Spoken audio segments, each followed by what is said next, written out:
Today's CarGurus UK review is not of the Renault Captur, although it might look like it from what you can see here. No, today's review is of the Renault Symbioz, which takes the front half of the Captur and adds a bigger bottom. This quirky idea is designed to offer a middle ground in Renault's SUV lineup, both in terms of size and price, with the Symbioz sitting between the smaller Captur and the larger Austral. It's quite a clever idea, this. It's a bit like what Dacia did when it bolted a bigger rear end onto the Sandero to create the 7-seater jogger. Now, Renault hasn't quite gone to that extreme length because this is still a 5-seater, but it does add an extra rung to its SUV lineup. Now, in terms of prices, the entry-level Techno starts from £29,300. This top spec Esprit Alpine that we have here is £33,300. Now, all models come with a full hybrid powertrain as standard, and that is where this car actually starts to look like quite good value next to its rivals. All models are very well equipped too, with alloy wheels, adaptive cruise control, digital dials and a Google-backed infotainment system, even on the entry-level model. There are parts of the Symbioz, however, that do feel or sound a little bit more on the budget end. Take this, for example. Oof. My 10-year-old Toyota has a nicer door shut than that. It doesn't look as good as the Symbioz though. This really is a smart looking car.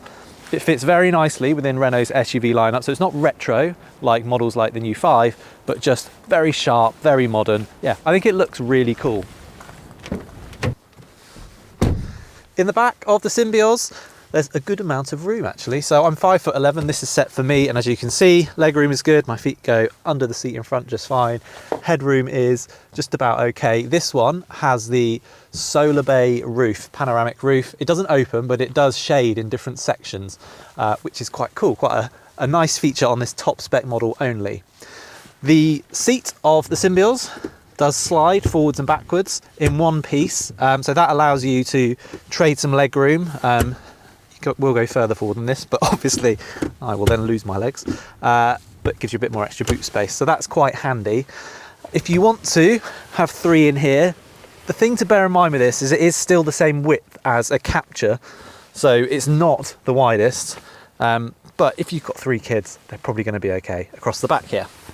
Now, given one of the reasons you'll be choosing a Symbioz over a Captur is for its bigger boot, I think it's worth having a look.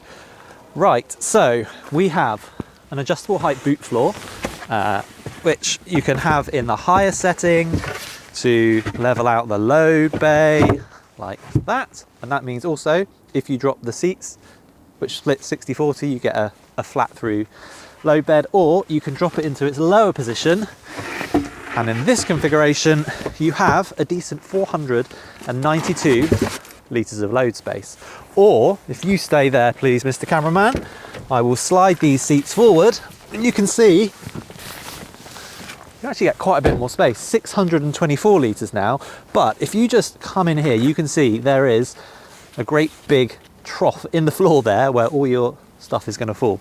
So not brilliant, but it is, you know, if you're all going camping for a weekend or something, that is a useful extra bit of space. One thing I'm not so keen on about this is this parcel shelf design. So if you're putting stuff at the back, the way this bottom section is fixed and the top section folds, it is quite easy to actually whack your head on the parcel shelf when you're getting stuff right to the far end of the boot. So not ideal on that front, but in terms of load volume, yeah, pretty good actually. I'm just going to jump in the front, but on the way, when I was moving the seat forward for that last shot, I caught my hand on something sharp, which is not the first time that's happened in the Symbioz. There are a few sharp edges around this car, but have a look at this. So what I did is I closed the door like that, and my hand caught on this sharp corner here. Not brilliant, that, is it? No, not a brand new car. Now we are in the front half of the car again. This could basically be a review of the Renault Captur because it is the same, which is both good and bad. I think in terms of the look of it, it's pretty smart, but again, I do find some of the materials in here are a bit disappointing. Now, this, as we said, is the top spec model, so you do get some nice extra touches like the little French flag up here, some nice stitching around here, which is good. I mean, this you can see pretty wobbly. This up here, I mean, this is feels very hard and cheap. Again, down here, this all feels very wobbly and a bit hard and cheap. So not blown away in terms of the interior quality. And while I'm complaining, these A-pillars They're huge. They really obstruct your visibility, particularly at things like zebra crossings when you obviously really want to see if a pedestrian's about to cross. They make that a lot harder. You're always craning your neck. And while there is a decent range of adjustment in the driving position, this one has electric seats in the top spec.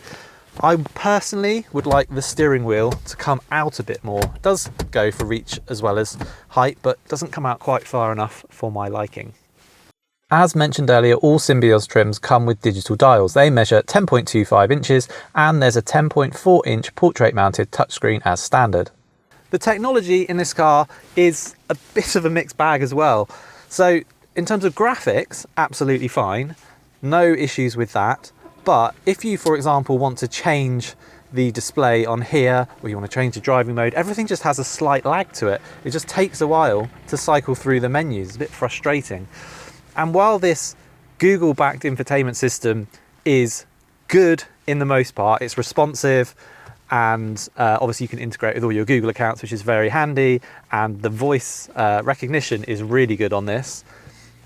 What is going on with the reversing camera? This must be the lowest resolution reversing camera display I think I've ever seen in a car. What is Renault playing at? When you've got rivals like BYD coming along with so much tech, they think that that's okay in a car that costs £30,000? I don't think so. And it gets worse because in this particular car, it keeps freezing as well when you're reversing. So it would be very easy to reverse into something and damage the camera, although maybe that wouldn't be such a bad thing after all. So yeah, overall, a bit of a mixed bag in terms of the tech. I do, however, like separate heater controls down here. So well done, Renault, for that. And I also think the in-car storage is a strong point here. So you've got one tray there, another tray there, another tray there, key holder, cup holders. Oh, there goes the engine. Another storage under the armrest and an enormous glove box.